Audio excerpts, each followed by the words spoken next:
अस्सलाम वालेकुम।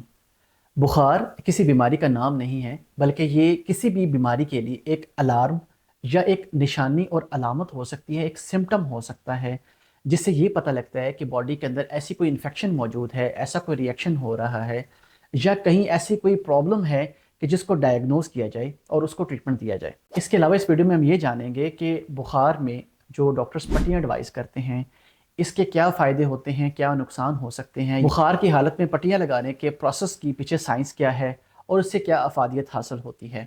मेरा नाम डॉक्टर वैसा ख्वाजा है और मैं कंसल्टेंट चाइल्ड स्पेशलिस्ट हूँ। बुखार किसी भी मेडिकल कंडीशन में एक अलामत या निशानी या एक अलार्म के तौर पर सामने आती है कि जिसमें हमें लाजमी इसके पीछे कोई ना कोई बैकग्राउंड में वजह होती है जिसको देखना होता है, कोई ना कोई मेडिकल कंडीशन होती है। बुखार किसी इन्फेक्शन की अलामत हो सकती है। ये इन्फेक्शन बैक्टीरियल हो सकती है, फंगल हो सकती है, वायरल हो सकती है and so on. Bacterial infection या वायरल इन्फेक्शन हो तो उसमें बॉडी में इन्फेक्शन किसी भी हिस्से में मौजूद हो सकती है, जैसे कान की इन्फेक्शन है, गले की इन्फेक्शन है, आँख की इन्फेक्शन है, चेस्ट की इन्फेक्शन है, पेट की इन्फेक्शन है, या टीबी है, या नमूनिया है एंड सो ऑन। एक लंबी लिस्ट होती है जिसमें मुख्तलिफ मेडिकल कंडीशंस में जिसमें फीवर एक अलामत के तौर पर सामने आ सकता है। इन्फेक्शंस के अलावा ये खुदा न खास्ता एक कैंसर की जो इनिशियल अलामात में से एक हो सकता है, या कोई ये एक ऑटोम्यून प्रोसेस जो एक ऑटोम्यून डिजीज़ होती है, जैसे एसएलई है, जेई है या सो ऑन। बहुत सारी मेडिकल कंडीशंस ऐसी हैं जिसमें बुखार एक अलामत के तौर पर आता है। और जब भी तेज़ बुखार होता है, यानी कि बुखार 101 या उससे ज़्यादा है, तो उसमें हमेशा जो है स्पॉन्जिंग या पट्टियाँ एडवाइस की जाती हैं। स्पॉन्जिंग कर लेने से हमारी बॉडी का जो हीट होता है ये आउटर इन्वायरमेंट में ट्रांसफ़र हो जाता है और लिहाजा जो कोर बॉडी टेम्परेचर, जो अंदर का टेम्परेचर है, वो आहिस्ता आहिस्ता कम होता है। हमारी बॉडी से हीट मुख्तलिफ तरीक़ों से एक्सचेंज होती है, जैसे कन्वेक्शन है,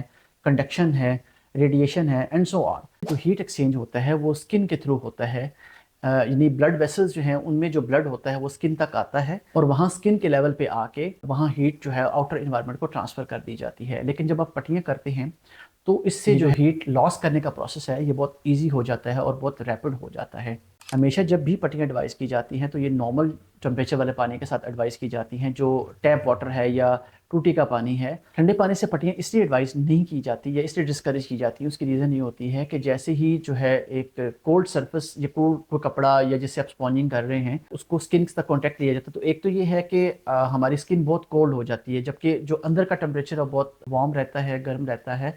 और बॉडी का टेम्परेचर है वो एक्चुअली लो डाउन नहीं होता और हमें स्किन से फील ये होता है कि शायद जिस्म अब ठंडा होने लग गया है। इसका दूसरा नुकसान ये होता है कि जो वेन्स एंड वेन्यूल्स हैं जो हमारे ब्लड को स्किन तक लेके आती हैं, उसकी कंस्ट्रक्शन हो जाती है, यानी वो नैरो हो जाती है, तंग हो जाती हैं, लिहाजा वहाँ पे ब्लड ही नहीं पहुँचता और इसकी वजह से हीट एक्सचेंज नहीं हो पाता। लिहाजा हमेशा ठंडे पानी की पट्टियों को डिस्करेज किया जाता है। जो टैप वाटर है, टूटी का पानी है, उससे ही पट्टियाँ एडवाइस की जाती हैं। सर से पाँव तक सारे जिस्म के हिस्से की आप पट्टियाँ कर सकते हैं। स्पेशली जो है वो फोर हेड है, ट्रंक है, इवन फीट हैं, पूरी की पूरी बॉडी की स्पॉन्जिंग की जाती है। इससे टेम्परेचर लो डाउन होता है। बुखार की हालत में पट्टियों करने का जो प्रोसेस है ये हदीस से भी साबित है।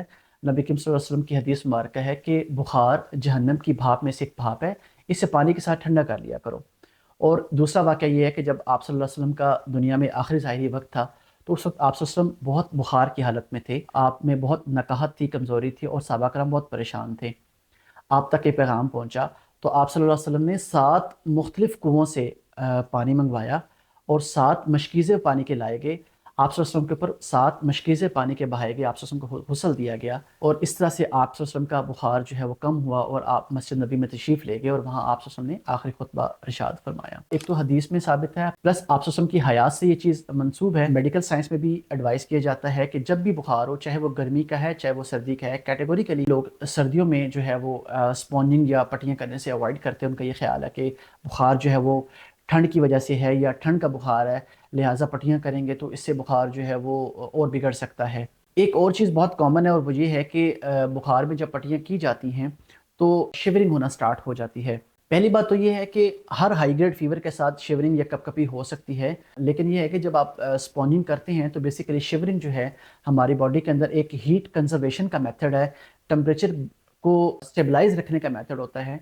हमारी बॉडी के अंदर, ब्रेन के अंदर एक थर्मोस्टेट सेट है जो कि एक टेम्परेचर को रेगुलेट कर रहा होता है, लेकिन जब हम स्पॉन्जिंग स्टार्ट करते हैं तो टेम्परेचर जो है वो एक तेज़ी के साथ जब डाउन आता है तो हमारी बॉडी का जो थर्मोस्टेट है वो अंडरस्टैंड नहीं कर पाता कि इतनी तेज़ी के साथ टेम्परेचर डाउन कैसे हो रहा है। लिहाजा वो एक प्रोटेक्टिव मेथड के तौर पर शिवरिंग स्टार्ट कर देता है, कपकपी स्टार्ट कर देता है, जो हीट कंजर्व करता है, ये हीट बचाता है, ये हीट पैदा करता है और हीट को कंट्रोल रखने की कोशिश करता है। ये कोई परेशानी की बात नहीं होती, ये कोई डर घबराने की बात नहीं होती, एक नॉर्मल बॉडी मैकेनिज्म है कि जब भी बच्चे को या अडल्ट को बुखार होता है तो आप पट्टियाँ करते हैं तो सर्दी या कपकपी होना शुरू हो जाती है। ये एक नॉर्मल बात है। अगर सर्दी या कपकपी हो भी रही है तब भी पट्टियों को जारी रखें, तब जब तक जो है वो बॉडी टेम्परेचर नॉर्मल नहीं हो जाता तो इसको कंटिन्यू रख सकते हैं, इसका कोई साइड इफेक्ट नहीं होता, इसकी वजह से कॉम्प्लिकेट नहीं होता। अगर गर्मी का बुखार है या सर्दी का बुखार है, दोनों सूरतों में ही बच्चों को या अडल्ट्स को पट्टियाँ कर सकते हैं, कोई उसका साइड इफ़ेक्ट नहीं होता, नुकसान नहीं होता।